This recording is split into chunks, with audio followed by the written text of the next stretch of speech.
We are in session. We're calling the meeting to order. Hi, Mike. How are you? Thanks for coming. Jane must write better front porch forum invitations than I do. Lisa, thanks for joining. Stacy, I see you. We're all in disarray because we've been looking at maps. Okay, we are going to start off with introductions, although we have a really big group tonight. We have Bob here is our zoning administrator, also our one of our select board, and has bought a great map to talk about with the class 4 roads with the state highways. That's the first time I've seen that one, so thank you. And also our assistant zoning administrator, who also has a big pile of maps. Anyone is free to introduce themselves, though I think I pretty much know everybody. Just for the record, Bill, White House. Great. This is not a huge long agenda tonight. We were really going to talk about two different things. We've been talking about these class 4 draft map. We have a draft that Mount Scottney Regional Commission has done for us. And we wanted to kind of debrief a little bit about Mark's public hearing on July 27th about the regional land use and other plan.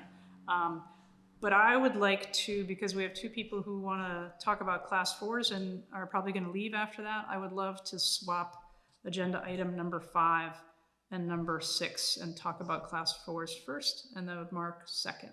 Everybody okay with that? Yeah. Okay. Yes. Any other changes to the agenda? No. Okay.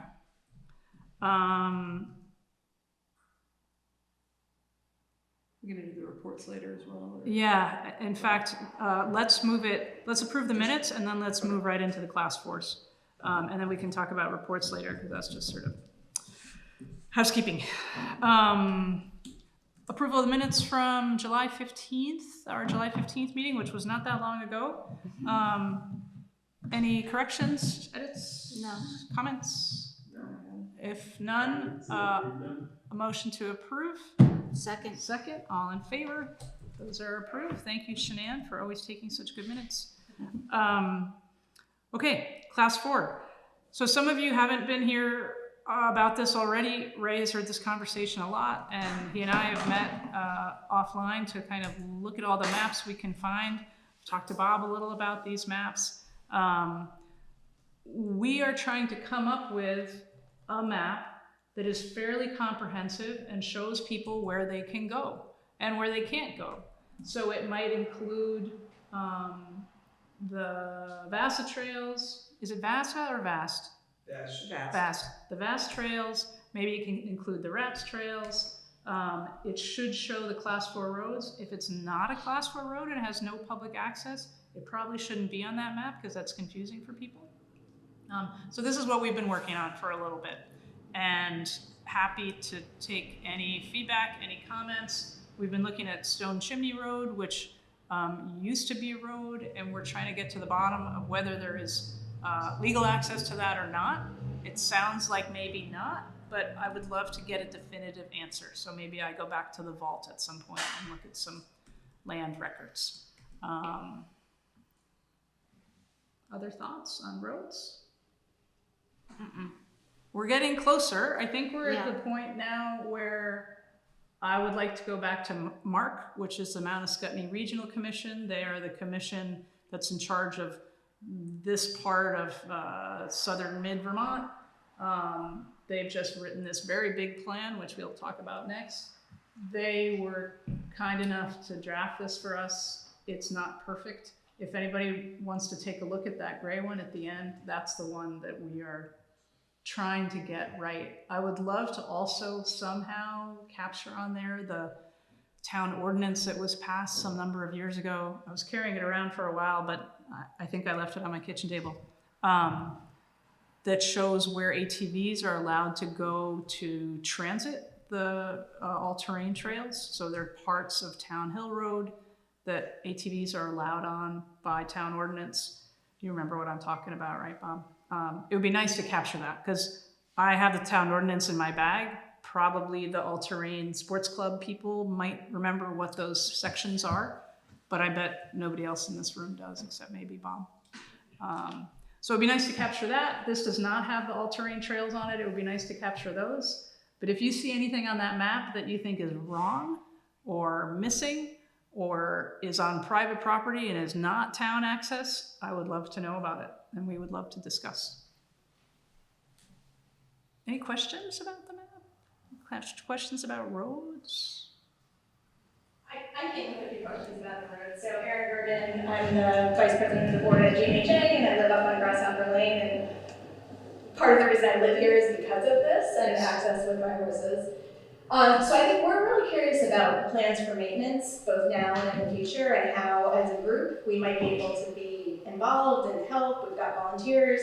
We sometimes have grants. So we just want to stay as part of the conversation and help however we can. So I don't know when that part of the conversation comes up. Is it after mapping, or where are you going with that? You know, it's a great conversation to have anytime, and you and I have talked about this extensively, and you were one of the few people to actually notice the agenda item, meet with me separately, write a letter, so thank you for your engagement.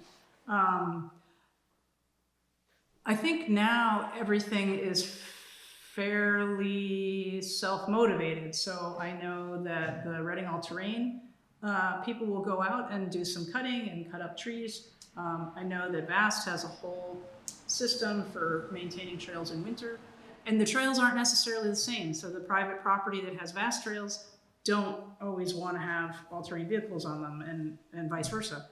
I think if GMHA is interested in that, that is a great conversation to have with the town, and I would love to talk more offline. It's not really a planning commission agenda item, but maybe it's just coming up with clever ways to get GMHA interested in certain trails and talk to the select board. And the select board, I believe, correct me if I'm wrong, under our town highway ordinance is not required to maintain class 4 roads. They're just not. There's a little bit of leeway for culverts if it's causing problems. And under our ordinance, we've talked about this before, if you're gonna snow plow, you're supposed to notify the town and get permission. But I don't think there's any permission mechanism for any other maintenance, oddly. It's just snow plowing.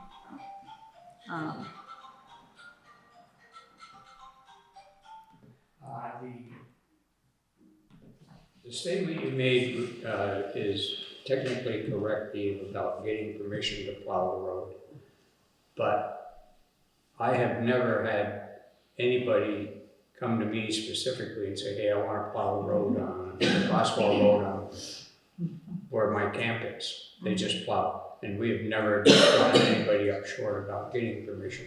Other people will say to us, in fact, is it okay if I plow the road, you know, beyond Brown School or up beyond Brown Schoolhouse out through Kittredge pasture? And we say, sure, that's the end of it. There's no written document, there's nothing else.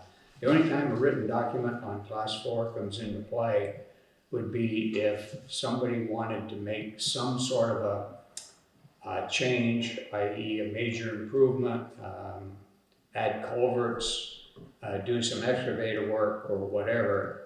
Then we give them permission based on the length of road that they want to do and the location of said road, so that we can sort of oversee what they're doing and make sure that it's being done reasonably correct to town road standards.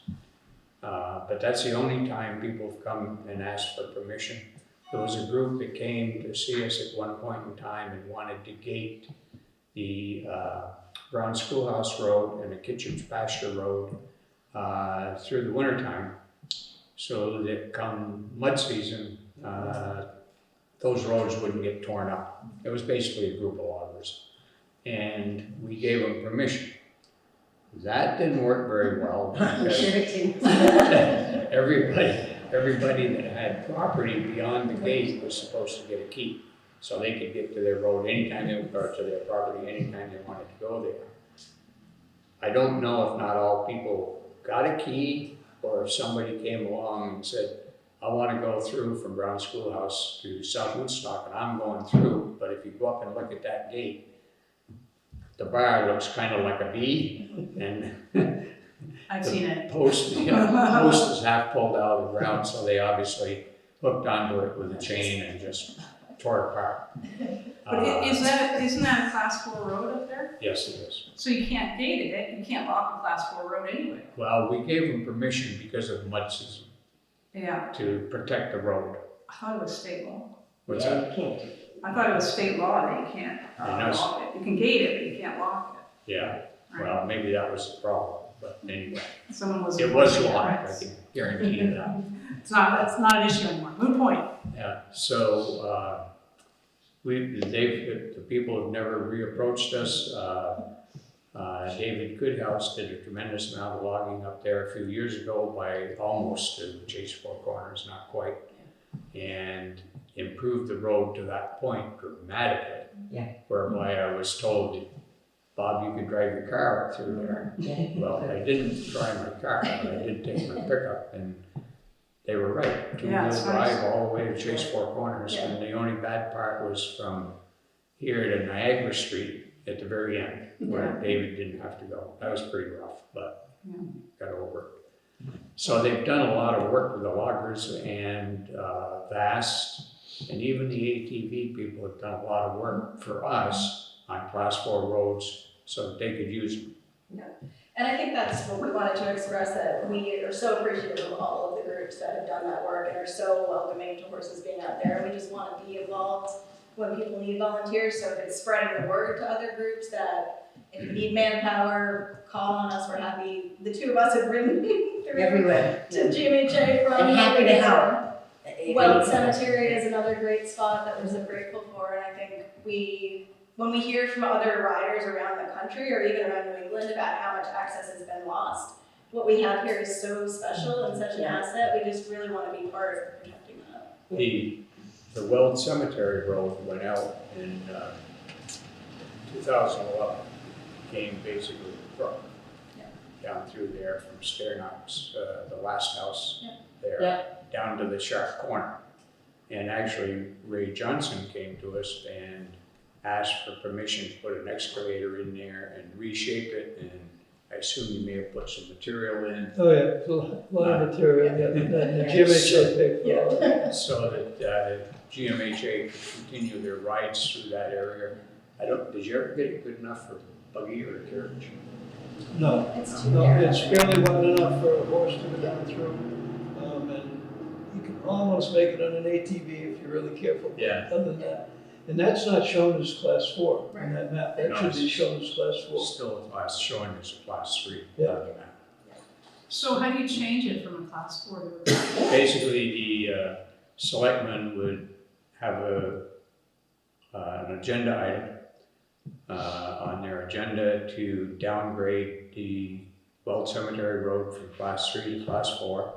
Have to have a public hearing so that anybody that wishes to comment can come in and comment. And then if there's nothing that comes up whereby we can't do that or don't want to do it because of public opinion, we would send a letter. There's a form, actually a form from the state of Vermont, that you send to them saying this section of this road is now being considered a class 4 road, and they make the change eventually. So it's a class 3 now, does that mean the town should be maintaining it like a class 3? It's what they consider, if you get the official designation, it's class 3 conditional. In other words, meaning that if we want it to remain class 3, at some point in time, we would have to update it to class 3. So I just kind of ignored that particular. Good luck with that. Yeah, just like. I kind of ignored that because we do get money for class 3 roads, although it's not a lot. However, they caught up with that and they said, okay, that section is not going to be in the figures for your money any longer. This was only 2 or 3 years ago, and it's been that way since 2011. So that's the speed of thinking when things start to DOT. Not good efficiency. I think the July floods really took out that upper section heading over to the proper part of the road. Yeah. I came through there with a pickup coming head on at me once while I was on a horse, and people still see it on the map and try to go through there, and I just turned around and Yeah. down the road. The issue is right now that the select board have to address is how do we get access for the people on Brown Schoolhouse Road above the ATV parking area? Because that big culvert is going to be changed. And in order to change it, we've got to close that section of road entirely to remove the old culvert and put the new one in. And we intend to have the new one there and ready to go, but it'll still be a 3 to 5 day process to get all of that done. So for that week, we've got to find another access. Now we have had people that live up there come to us and say, don't worry about it. We'll park our car on the other side of the road and ride our side by side down to here. Because it is going to be done in the next couple of months, so it'll be fairly decent weather. But you still have to make some sort of provision for emergency vehicles. So that's fine if they want to do that, but that's not so good for an ambulance or something like that. So will you be reopening Weld Cemetery then? That's one of the things under consideration is we would just fix up Weld Cemetery good enough to let people get through with a pleasure car, so to speak, and an ambulance and fire truck to get through, something like that. But it would not ever be brought up to a class 3 standard full length. I mean, they're bringing log trucks down through a portion of it already with trailers behind it, so. Yeah. It's so off. Have you been, when was the last time you were down that the length? I mean, Over the other section? Yeah. Long time ago. yeah. Since July It's floods, I pretty mean, rough. It's pretty single rough. track up there. I've been down there, it's rough. Yeah, I mean, it's barely a single track. That's- Yeah, So anyway, that's where we're at, as to which way we're going. come from Norwood, fix that washout. Come on, Norwood, Yeah. washout. The real problem, or not the real problem, but a major problem is the fact that road is very narrow between the stone walls. And we, as a town, have always maintained we will do our best not to wreck anybody's stone wall. And for the most part, we've lived up to that, at least since I've been select board member. And, So forever. huh? So forever.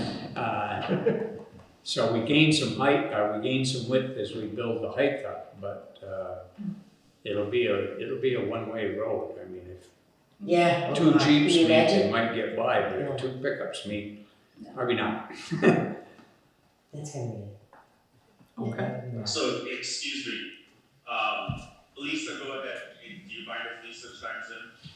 Rebecca, can we turn it up a little bit? Quick question, Robert, on that, with if we were to make that Weld Cemetery Road accessible to either a fire truck or an ambulance, would we then have to have some sort of specifications as to what weight limit we would have to be able to accommodate on the road? Not just the width or making it a better road per se, but the fact that a fire truck is a really heavy vehicle. So, do we have to make special accommodations for that as well? Yeah, that's all something that we've got to look into before we make any decision, Lisa.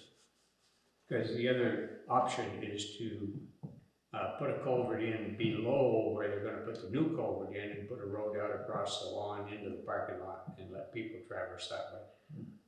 Yeah, that makes sense. I was just wondering, as the conversation was going on, I was like, geez, fire trucks are really big, like, Yeah. if the road is as bad as it is now, how heavy a load would the road accommodate? And then my question is that Weld Cemetery Road is a class 3 road going through one property, correct? It doesn't straddle multiple properties?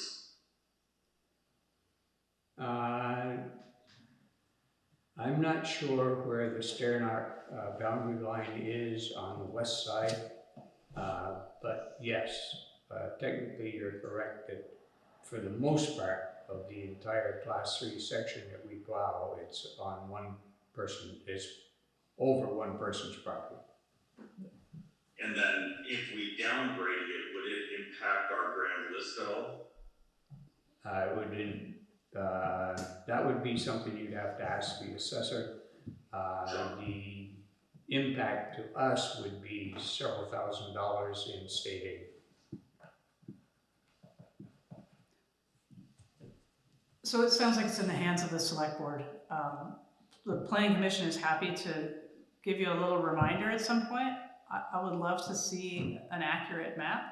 And if it's really a class 4, but it just still says class 3 for various reasons, it feels like eventually we should catch it up with reality. But if it's out of our hands and in your hands, that's fine. Yeah.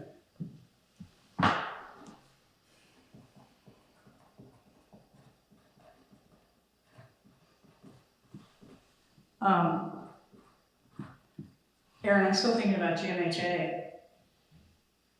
I would say if there's anything GMHA wants to do, it should approach the select board and say, we would love to improve this trail. Sure. And do you know the VAST and the all-terrain people? Yeah, we do, and Ray is an amazing collaborator as well, and probably has cleared every mile of those trails at some point over the years, but yeah, I mean, I think we maintain relationships with the other groups as well as with the landowners.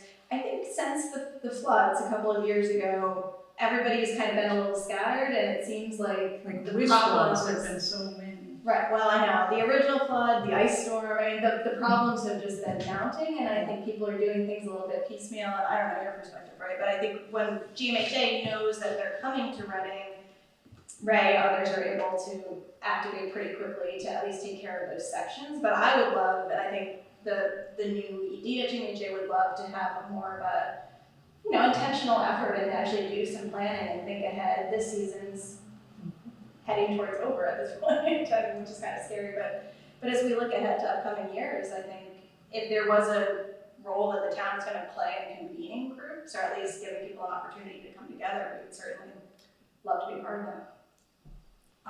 I'm happy to play just sort of an offline role doing that because I'm interested in it, and it seems like it's part of this project. I won't commit the whole planning commission to that. I think the select board is open to ideas, but it doesn't seem like they're going to take a leading role in preserving or developing class 4 roads. Yeah. We had the all-terrain guy in sometime in the spring. He even gave me the sticker, which I've been waiting to get an ATV to put it on. And it would be great to reconnect with him. I've been meaning to reconnect with him on these mapping issues anyway. But I would think because of the season that the all-terrain and the horses are on the trails at the same time, they are the best collaborators. Because VAST, it's all snow, and they're a whole other, infrastructure. Yeah, so you can send anyone my way as a connector to other folks at GMHA, and obviously you have 5 Ray, so Ray is also out there. Isn't Mike also the head of the local Vasco? He is. Remind me of his last name. Coleman.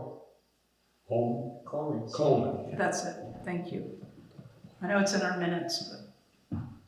He's very nice, very easy to work with, very helpful, happy to do his work for the trails and everyone who uses them.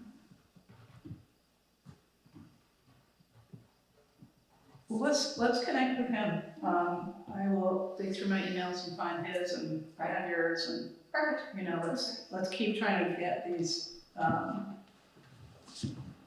more accurate. I think for next steps, we've been talking about this for a long time, but I feel like every time we have a meeting, new people come up with institutional knowledge and we find out a little bit more. I think another piece is to go back to Kellen, the map maker at Mount Scottney Regional Commission, and let them know where we're at so far. I would love to pin down this stone chimney issue, so maybe I will go back to the town clerk's office and see if I can find anything on paper that shows whether that is a paper road or the town has no rights to it. If the town has no rights to it and it's private, then it should make sure it's not on our maps for recreational purposes. But if it is still having rights to it, then that should be reflected as well. What was it that John the Lister said at the last meeting about it? Because wouldn't he know that too? Do you remember? I don't. Do you remember, Shamina? About what? John Fike, the Lister, about what he said about that property at the end of Stone Chimney. About whether it was private or? That road, whether it was class 4 or discontinued. Right. I don't know that discontinued is a real Yeah, term. I think he was saying that, I think it discontinued I think money. he was saying that when he was a kid, he used to ride his ATVs down there. Yeah, but I think he was saying And that it wasn't, and no longer was able to do it. yeah. But I don't think he made any statement about it being private or not, and whether or not it should be considered thrown up or not. I don't remember a statement about that. I will try to refresh my memory and go talk to him about that and just see. There is I'll call it for lack of a better word, a connector trail from the end of Stone Chimney Road that goes out to Brown Schoolhouse that we've seen. And I've been told by people who have camps out there that it is considered private. With permission, you can go through. But I don't know, I went through once and it was not maintained at all and very difficult. It really doesn't go anywhere from Stone, it's just a cut through from Stone Chimney onto Brown Schoolhouse. Right. So I've just never gone back. I honestly went through there last year with permission from the owner, because it's gated It's gated. on Stone Chimney. Yeah. It's not locked, it's just gated. Yeah. And he does that to sort of keep the, Right. he says up until recently on Google Maps, if they say it's a through road and people, private cars drive up there. I went through there last summer Yeah. and connected up. It connects more towards closer to Chase Corners. Yeah. Right. Which I For consider- years, it's in my mind been a town road.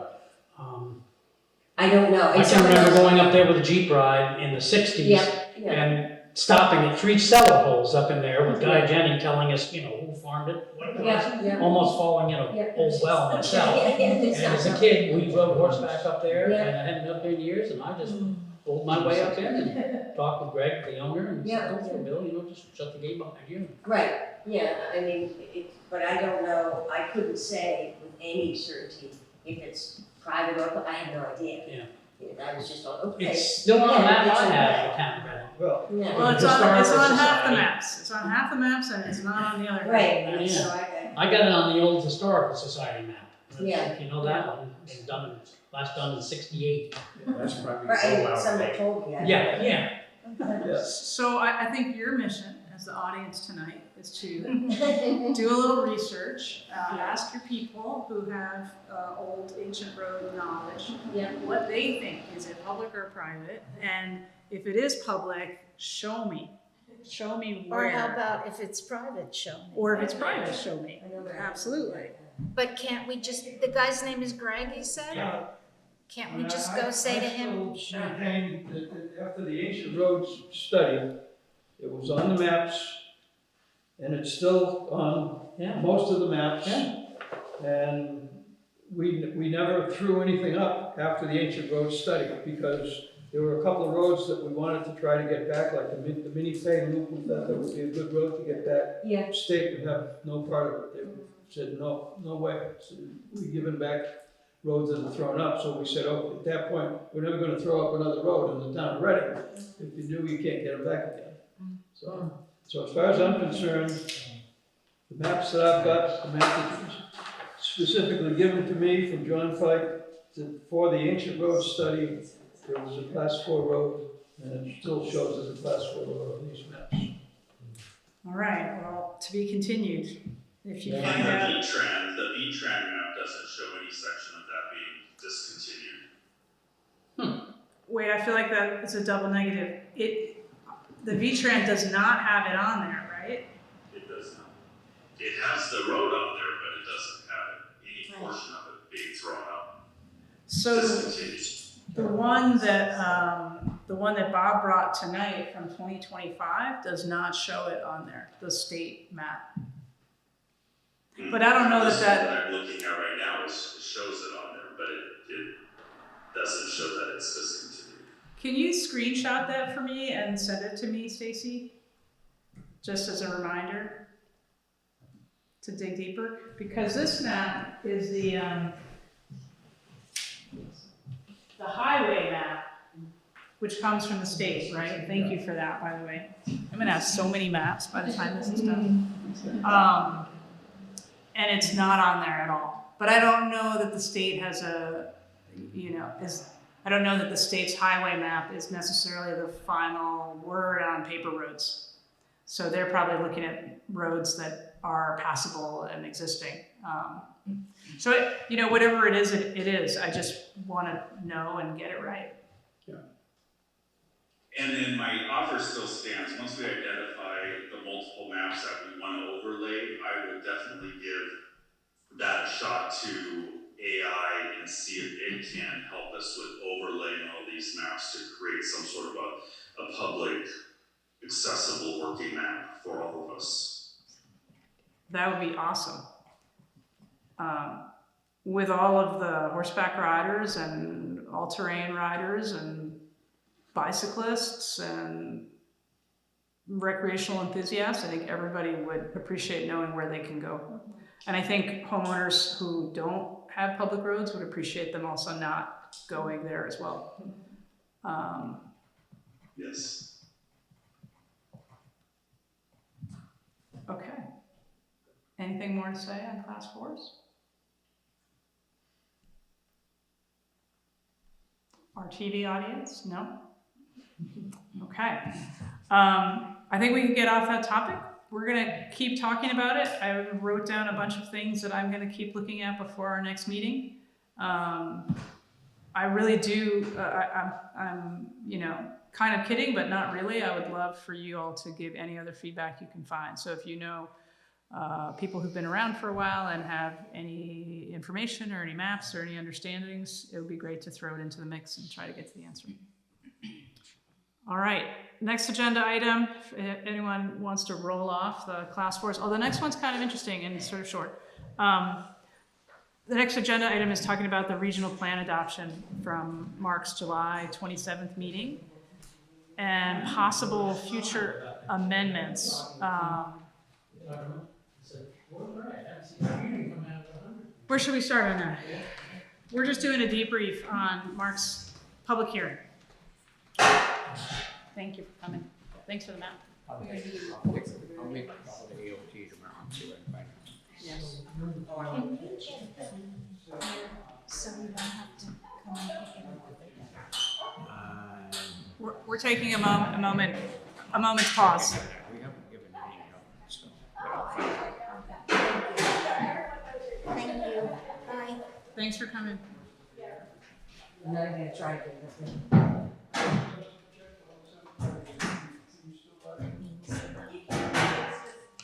Shanann was reminding me, did we want to move on to Mark or do our reports? Do the reports last. We'll do the reports Tomorrow. last. Yeah. Any objection to doing the reports last? No. There's not a lot to report.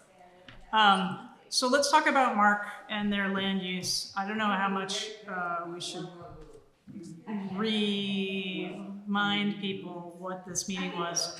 Manasquite Regional Commission for the past year has been tasked by the state with redoing the regional plan.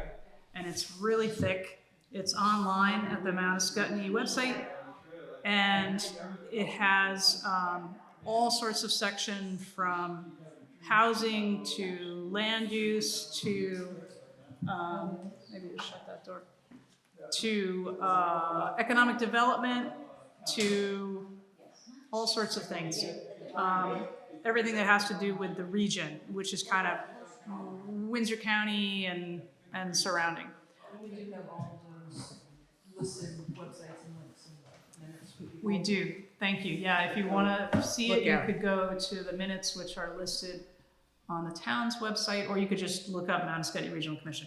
So they have been doing this for a long time. They've been tasked by the legislature from the state. There's also the LURB, the Land Use Review Board. This is a state, I'm not sure the right word, commission, I think. And they're looking at land use. So the piece that we've been looking at for a long time are the categorization of Reading's land. So Mark first brought this map to us in December, maybe, of last year.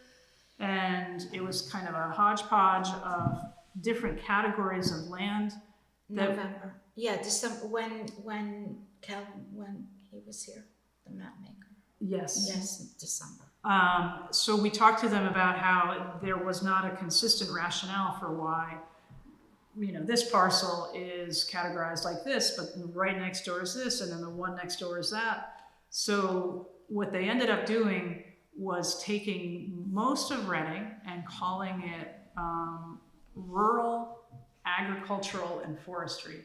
It used to be called rural working lands.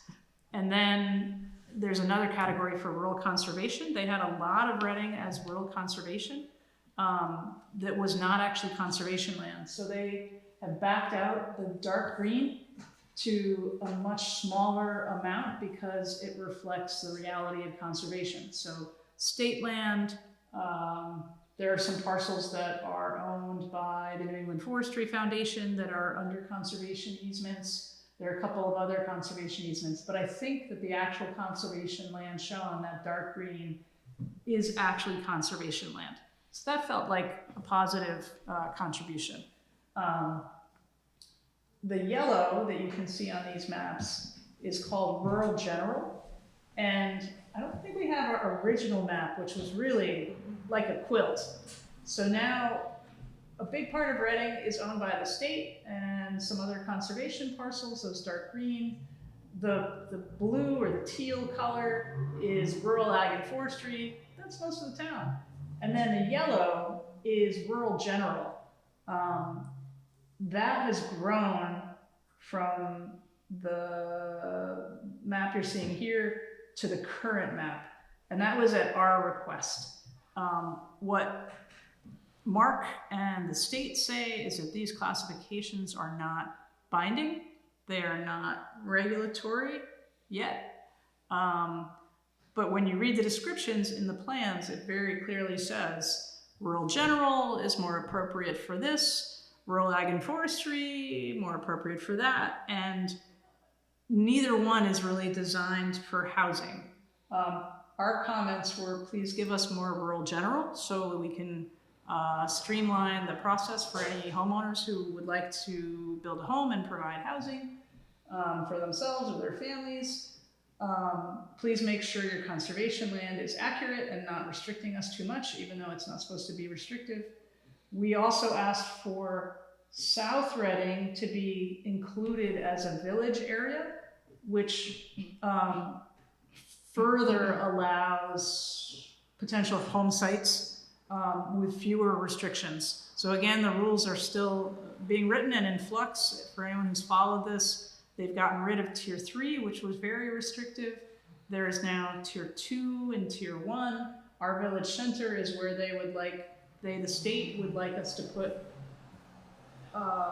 17 new houses by 2030 and 50 something by 2050. Yeah. Clearly not going to fit in Felchville.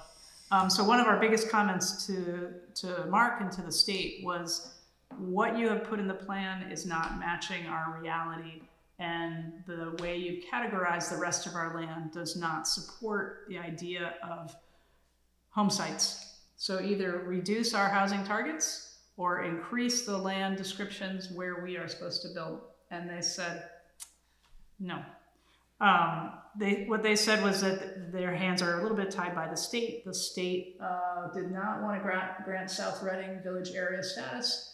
We are going to continue to work with them on that. This plan can be amended, they say. And that is kind of my debrief on it. They have had 2 public hearings. I've been to both. You've been to both. Stacy, I don't remember if you were able to get to the last one. He was on I too. was at the last one because Yeah. I do know at the last one, they held the public hearing and then, you know, a few minutes later approved the plan. So there was not a lot of consideration of comments that arose in the hearing. But I know they have to get it done. They're under the gun from the state to finish it up. So I believe that plan has now it's in the process of being finalized and submitted to the Land Use Review Board, who I think is the final say on this. So this is the posture of where we're at right now. However, And I have to say, both you in person being there, thank you for your effort with all of that. Your statements, both of your statements were on cue and discussed all of our concerns that we've been discussing collectively over the past several months. We did send 2 big old letters, and I'm sorry to interrupt. We did make some gains. So we decreased kind of the arbitrary conservation land. I'm in favor of conservation, but not where it's not actually conservation land. And we made it a rational map. We did not get as much rural general as we would like, but we did increase our rural general somewhat. So those were our main points. I was just going to say that they say that we can make amendments. So we'll see what that means and where that goes too. Yeah. And then to add to that, I don't know who else is there left in the audience tonight. I know there's not many of us online. Anyone, and I know this from personal experience, if you have any concerns regarding this mapping and you want to be involved in any of the potential amendments in the future, please make a personal plea to Mark, because they do listen, and there's 2 of us left in the audience. But 2 good ones. Yeah. If we can broadcast this out to the other landowners in Reading, and if anyone is at all concerned about their individual property, they need to have a voice and they need to speak up. Sounds like an invitation for Mike, sir. Yes. I came here primarily because of the discussion about the Class 4 roads, and that's very interesting, and look forward to more discussion on that. And also thank you for all the work you've done to shepherd it this far. This afternoon I came and I looked at the 2 versions of the maps that are on the wall. One is the future land use and another is the 2026 plan. And without any discussion, of course, I looked at my parcel first and I saw that it had been changed. That it had been rural general and now it is in the category of floodplain and river corridor. But which map Well, is that on? it's yellow. The yellow is this. It is rural general. It is rural general, but So this is the most recent, I believe. he's talking about the dotted lines. This is the most recent. Yeah. And they just added that as an overlay, so why they do these things, I don't know. So remind me what Okay, you are. so I am right here between Flatiron Road and Route 44 on 106. Yeah. And you see that it is crosshatched Yeah. in what is called flood zones and river corridors. That is different, and the boundaries of that corridor are different from the original map. I think the one you said came in December, where it's shown as special flood hazard area, but my property is totally excluded from that on the original map. So for some reason, from some source, that change was arbitrarily made. And of course I'm concerned because if I were ever to sell the property, to have any map Yeah. out there that says that it's a floodplain or flood hazard would complicate insurance, sales, and things So like this that. is the feedback we want to get. Yeah. So I know that, I can't explain, I don't know the answer to that. I know that Kellen, who's the map maker, included some things on this that are not on that, like things that were included were the significant wildlife habitat, so there's that, and that has restrictions on it for building. And this has special flood hazard, this has flood zone. I think they were worried about having too many things. So why they picked this for this and not on that, I don't know. those flood zones are coming from the state, and those are being changed right now too. Mm-hmm. So keep an eye on that. Yes. Yeah. Honestly, I think the best thing to do would be to contact Kellen, and I can send an email to you offline. That would be good. Or Jason, Rasmussen, to get the right answer. Yeah. Because they create these maps from data points. So add the overlay of the wildlife, add the overlay of the flood thing, add the overlay of wetlands. Why they're not the same, I don't know. And is this the gospel? I don't know the answer to that. Well, we just saw when we were talking about class 4 roads, the tyranny of multiple versions of deviant versions of maps. Yeah. And it's like the old saying of a general fighting a battle at the corner of 4 maps. Yeah. Which map is accurate, which one has authority? But even having a map like that may or may not be accurate out there, Yeah. if someone were to look at it, they would form a quick assessment, which would probably be erroneous. Yeah. So anyway, if I can get the contact information for who I need to contact, that would be real helpful. I will definitely send that to you guys. Okay, thank you. Yeah, and your point is very well heard, and it's one we've been arguing the entire time, is all of these decisions now, although they may not be enforced now or in the next several months, next years, they could ultimately be enforced, and it could have a very detrimental impact on all of our property values. If you're caught in that in-between state, if all of a sudden your land becomes designated floodplain for whatever reason by both the regional and the state, then we all know what happens if your home is located in a floodplain. It makes it very difficult to resell, makes it very difficult to establish good value, makes it very difficult to insure. Exactly.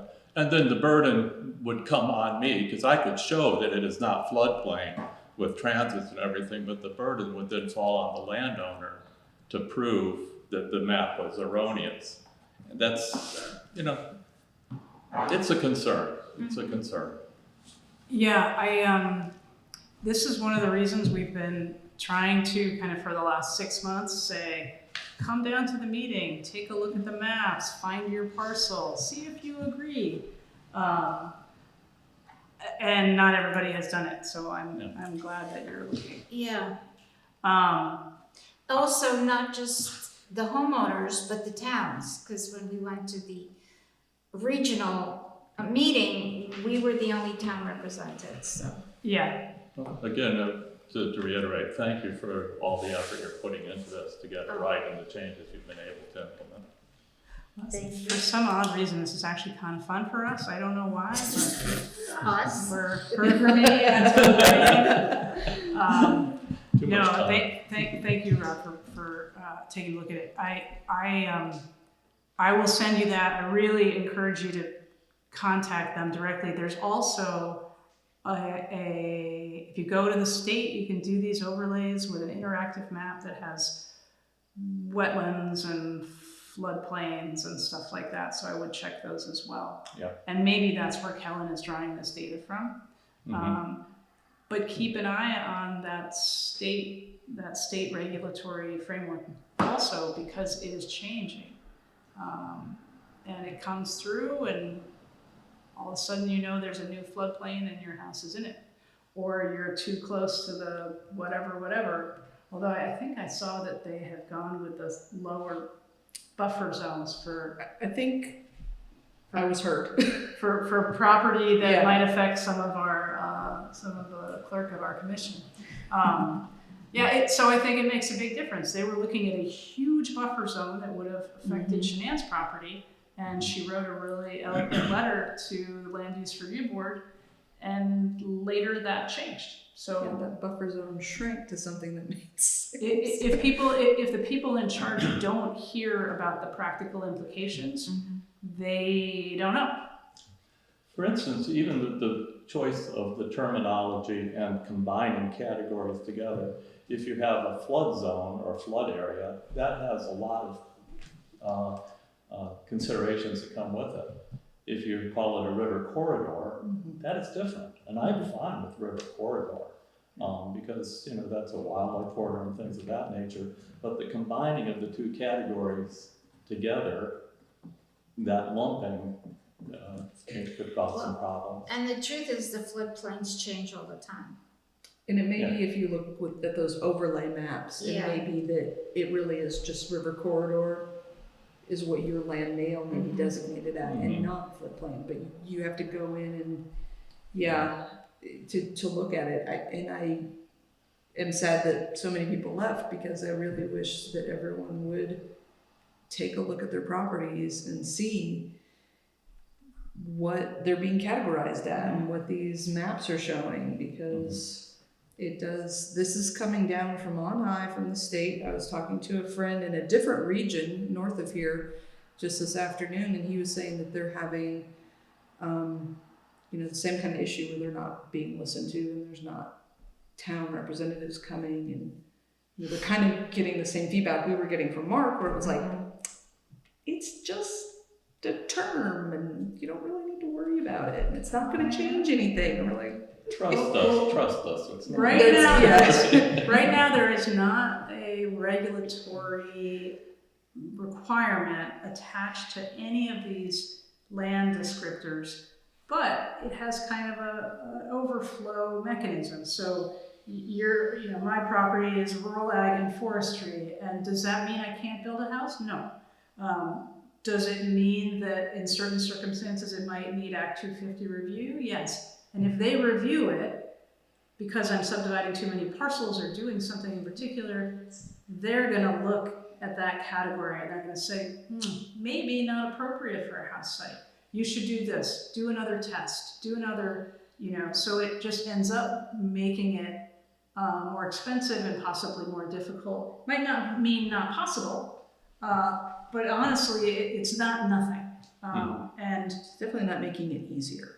definitely not making it easier. And in Reading's case, our major comment to them was, you're giving us housing targets that are unrealistic, and you're telling us that most of our land is unsuitable for building housing. So how do we reconcile that? And I was told not to take it all so literally. Too serious. It's aspirational, which may be, but then I'd like it to say this is aspirational. Yeah. Other thoughts? This is just our debrief on the process. So this process is basically over for now. I think probably we should be sending Mark a follow-up letter thanking them for listening to us, and in some cases making changes. The other change they made was in the housing targets. So our first round of housing targets were 17 to 50 or something like that by 2030. That's only 4 years away. Just think about that for a minute.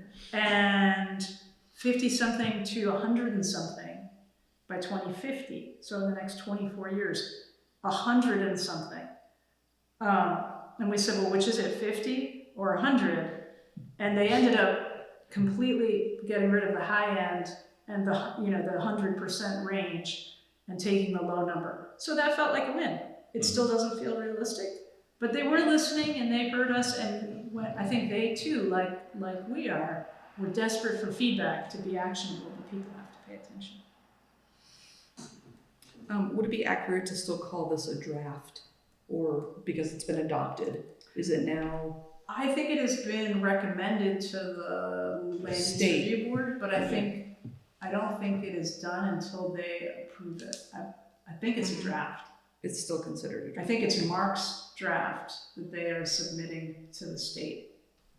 Now, I want to ask you, because you've dug into the minutia of this more. According to my friend that I was discussing with today, he said that he found something that said that 60%, I believe, of the towns have to approve this.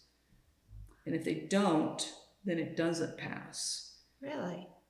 I don't know the answer to that. And I said that I've been listening to this for months on end, and I've never heard anything. They've never said that to us. That there was a possibility that this could get canned in any way. Are you talking about Mark's plan or a higher state? higher state. Well, he was talking about it from the perspective of his regional commission, which is different from Mark's. But it's these same changes and concerns that we were discussing, because like we've said, the whole state is being put through this process. But he was under the impression that every town had a representative on their regional commission, and that commission had to vote, and that vote had to be, I believe it was 60% approve. Now, By the reps to the whatever regional commission. Well, that may be true. I mean, that may be done. Like our rep was there and voted to approve it. Right. So I didn't know. I was like, well, but it's not like the select board has to approve it. No, it's that commission, and I thought, well, why didn't we urge our rep to not approve it? But that's Kathy is the chair of Mark. right. She was there when we voiced our concerns. Right, and she, yes. And you know, they say that there is a appeals process, not an appeals process, like or an amendment process. Amendment process. Yeah. That's the word I'm looking for. And they are telling us that they are committed to working with us to continue amending it. I sort of feel like you strike while the iron is hot. So now's the real time to do all this. I still think that unless anyone in South Reading wants to tell us, no, we don't want to be a village area, I think that is a reasonable thing to ask for, because it makes building housing a little easier and may actually open up some funding availabilities to support housing projects. Projects is the wrong word. Or just housing for business opportunities. Yes, maybe. And maybe it could become a tier 1B down the road, which would mean less Act 250 review. Less regulation means more affordable, fewer studies to conduct, etc. So the answer to your question is probably 60% of the reps to Mark had to approve it, and I think they did. Okay. Including ours. I just, during the entire discussion, never really heard that particular piece of information, but I guess that's sort of come and gone. You know, it's not that the regional plan shows a tremendous amount of work. Mark was very generous with their time. I think they appreciated our feedback. They took action on several of our suggestions, but not all of them. We are grateful to them for being so collaborative. I feel like we were listened to. I do. I think we were. We were the only one. Windsor was there, but specifically about the prison. And we realized if we build a prison here, we'll get a lot of money from the state. We could have a wastewater system. That's what we found out. But anyway, they were specific to the prison property. We were specific to the whole area. The whole town. Right. But it kind of took a while to catch up. So Mark came to us in December and said, we're trying to solicit feedback. Take a look at this map.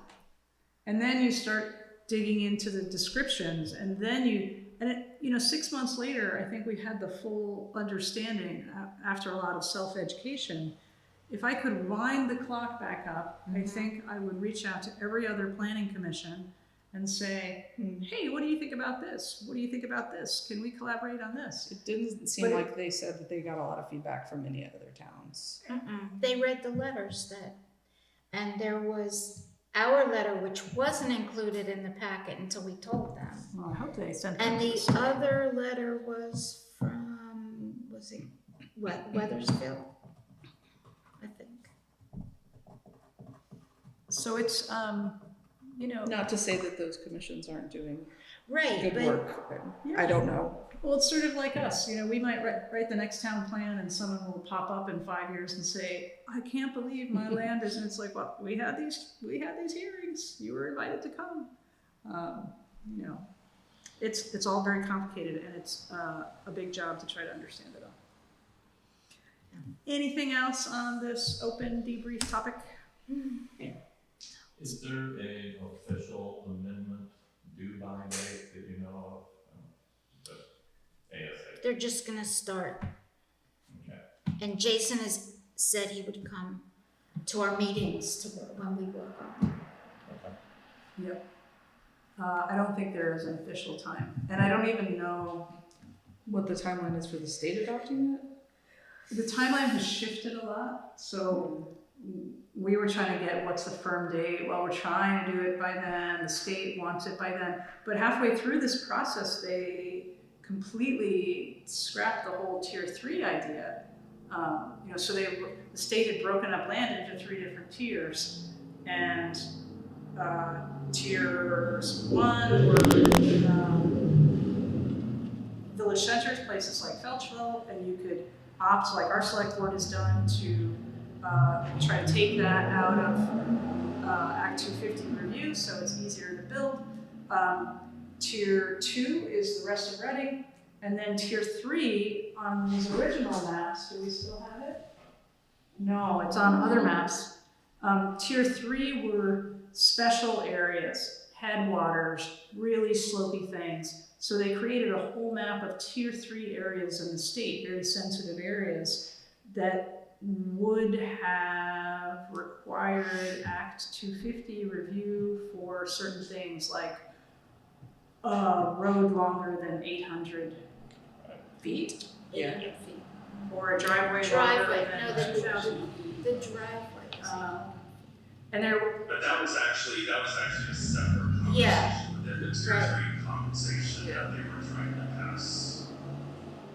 but there was so much, once people started to pay attention, Yeah. there was so much concern about the regulatory burdens this might create, was that they, and I am not even sure, they've either paused or scrapped, depending on who you read, the tier 3 conversation altogether.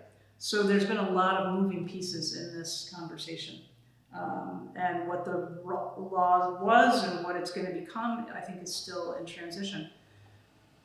Which means that it's absolutely possible to affect the outcome with engagement. I'll say that to Okemo. Yeah, I think we have, until the fall, which is, approaching quickly, to put in as many of these comments before it becomes stamped, and then we go into the amendment request process. So I have in mind to write a follow-up letter to Jason and Mark and Kellen, following up on these trail maps for the class 4 roads, and also putting forth kind of a restatement of our prior positions that we'd like to keep working on for an amendment, which would be South Reading and increasing rural general. Are we okay with my sending him that email? Yes. Do you support that? It would be basically restating in a much shorter format what we said before and teeing it up for the amendment conversation. Mm-hmm. Are we good with that? Yes. Yes. Okay. I will do that. I'm happy to send it to you in advance if you want to take a look at it, or I'm Yes. happy to just send it. I'll send it to you in advance. Yeah, just. Okay. Please, thank you. Give me a couple days. Alrighty. If there's nothing more to say on that, that's our last real agenda item. We can look at reports, mail and email. I think there were 2 permits. 2 permits. One was for a horse running, Question, Rob. McAllister, Have the floodwaters and the floodwaters done? up to Grasshopper. the lower level? and then Bull Rice on Bull Rice Lane there. Permit for a 32-foot by 32-foot house. Alright. Regional Planning Commission, we don't have any rep here tonight, but I think we've covered that in exhaustion. Energy Board, we will connect with them later. Zoning Administrator was here earlier. Zoning Board of Adjustment, Madam Chairwoman, nothing. Okay. I think we're on to planning for the next meeting. September 2nd. Wednesday, September 2nd? Stacy, does that work for you? Yes? Okay, Wednesday, September 2nd. Any other new business?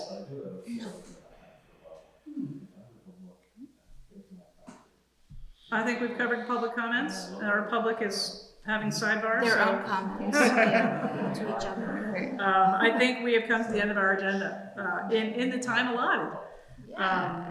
If there is nothing else, let's have a motion to adjourn. Oh, Lisa, sorry.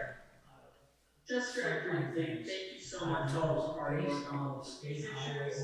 It is really disappointing that, despite your effort of trying to manipulate the things that folks should be trying to look at for their own benefit, that you're still struggling, with attendance, et cetera. So, I know you're trying, Go off towards the and cemetery you're, first. it is certainly, My eye before your going the goals other are way out there, because of the so height of the road. it's disappointing, but thank you very much. No, I I actually have, I I don't know who is doing the voting, but could we maybe just put a bug in the ear of our voting volunteers to suggest to people as they come in and vote to take a look at the maps? Because that's gonna be a lot of the town coming through the town hall in a concentrated amount of time. It might be a way to get people's attention, because it really is. I A can make a prescient issue. sign, I can make a sign that says, check out your property. Right, just a big sign here, yeah. Yeah, but the tricky Yeah, part, the I tricky, don't think we could cross that line, asking the voting monitors Okay. to direct people, but I think we could either represent at during that Tuesday and point people in the right direction, or Jane, your suggestion of putting up a sign. It's hard for people to understand, though. it's hard to understand without seeing the descriptions, Yeah. you know? But we could put a little sign saying, check out your property Is and there this is a a draft map. website we could put down to have them go? Sure. And You could put down the link to the chapter 3 of the regional plan, which is the land use descriptions. Anyone who did it would be, they would get really big points in my book. I like the idea of putting a little sign on it saying, check out your property, check out this description. This is a draft map. Any feedback, contact PC whatever, at Reading. whatever our piece Net, I think. address is, yeah. We could also put another one on the trails and roads and say, check out this draft If you have roadmap. updates or comments, email. Give us any comments. Because I noticed that the key that I created is gone. The key to the map. Oh, did we have the descriptions up here at one point? We had, that was when it was color code. Yeah, the color coding by Rob. The I love that color idea. Coding thing. To put a Just sign post up. the descriptions. Are you willing? Yeah, That'd be awesome. Yeah, just tuck it up under the whole Uppy yeah, thing. well, I think it should be bigger. Great. You know, Lisa, people will notice when they go to subdivide their property and add something, and they're told that it's suitable for farmland and not for building. That's when they'll pay attention. And then it'll be too late. I know, you'd like people to know that beforehand. I mean, Yeah. it seems like a no-brainer, just like Rob was saying, he noticed that this evening, and it could have a big effect on that property. So, Yeah. I think everyone would want to know if they were paying attention. It's really complicated, and I can speak for myself. It takes a ton of time to begin to understand it, and I still don't fully understand it all. There's Thank God for you guys.